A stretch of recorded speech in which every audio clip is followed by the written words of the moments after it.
arenas to crunch through enemies before moving on to do it again?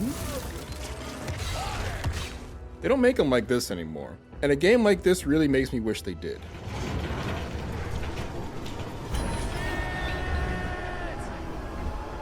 Set in an alternate 18th century where the West is still wild, but also filled with vampires, you play as Jesse Rentier, star agent and heir apparent of the Rentier Institute, an organization of vampire hunters powered by sci-fi tech and government spending.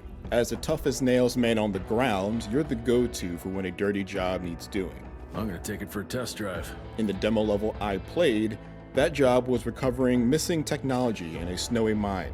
Story and character exploration were very light in this build, even with a sort of sidekick to banter with. Luckily, you have a faithful sidekick who can kickstart that thing. Jesse seems largely like your run-of-the-mill tough guy protagonist who would rather shoot off his gun than his mouth.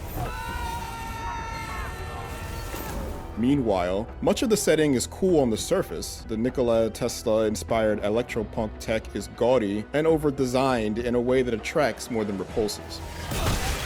The unnatural tech juxtaposes starkly with the supernatural brutality of many of the vampire designs as well. When the shooting starts, Jesse is more than prepared, both with more mundane and traditional firearms, and mechanical tricks that make up for the magical power gap between him and his enemies. The base of my offense came in the form of his gnarly gauntlet. You can mash for quick face-beating combos, or hold down the attack button to launch the enemy airborne.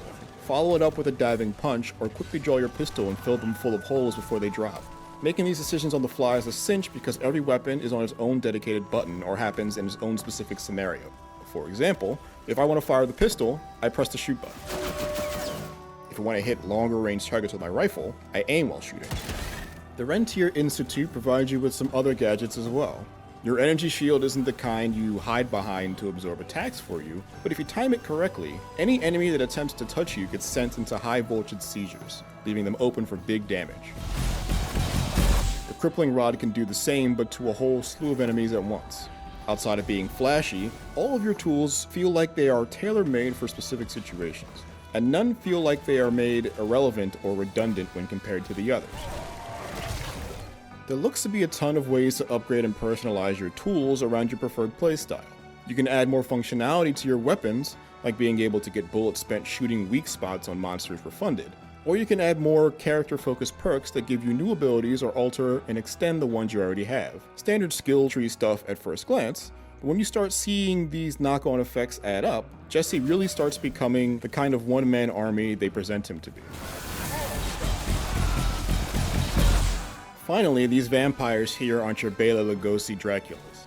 Some are skinless feral beasts whose bodies are flailing around on autopilot in search of your neck. Some are almost like hives for large, glowing explosive insects that march to their deaths to ensure yours. These are inventive and sometimes pretty challenging creatures that definitely make me want to know more about what weird horrors lurk in the shadows of this alternate history America.